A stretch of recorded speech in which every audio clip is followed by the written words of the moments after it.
Assalamualaikum and hello.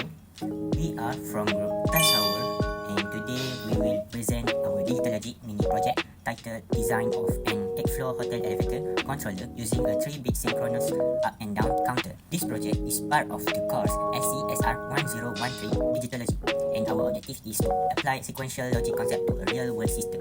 Modern buildings such as hotels require reliable elevator system to ensure safety and efficiency. A simple counter is not sufficient because an elevator must move in both directions, stop at the target floor and enforce security rules. Therefore, our system must support 8 floor, level 0 to level 7, up and down movement, no wraparound, and the last one, security features such as card access, passcode and door safety.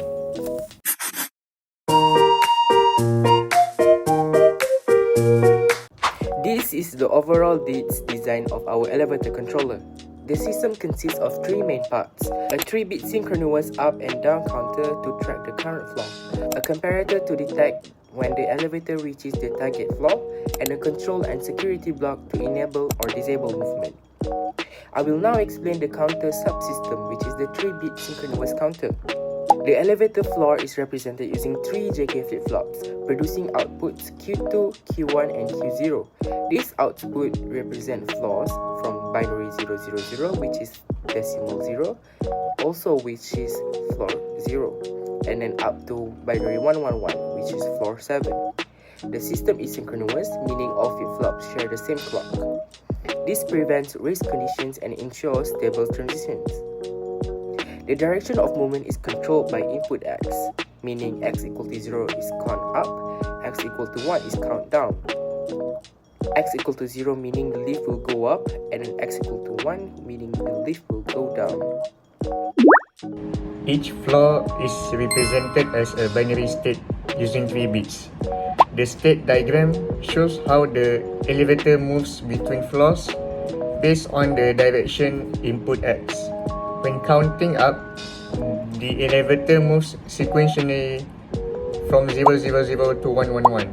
When counting down, it moves from 111 to 000. Saturation is applied at both ends to prevent invalid transitions, such as going from floor 7 directly to floor 0. This is our complete state transition table. For each value of X and the present state Q2, Q1 and Q0, we determine the next state Q2 plus, Q1 plus and Q0 plus. This table ensures that the up and down movement is correct, no wraparound and proper boundary control at floor 0 and floor 7. Since we are using the JK flip-flops, we must determine the required J and K inputs for each state transition. This is done using the JK excitation table, which defines the necessary J and K values to move from the present state to the next state. For example, from 0 to 1, J equals to 1, and from 1 to 0, K equals to 1. And X represents the don't care condition. These excitation values are filled into the transition table for J2, K2, J1, K1, and J0, K0. Using the JK excitation values, we perform the K-map simplification using 4 variables: X, Q2, Q1, and Q0. This allows us to derive optimized Boolean expression for each JK input, reducing gate complexity and improving efficiency. These expressions are then implemented in the DIC circuits. To ensure safety and authorization, the elevator only operates when the enable signal is high.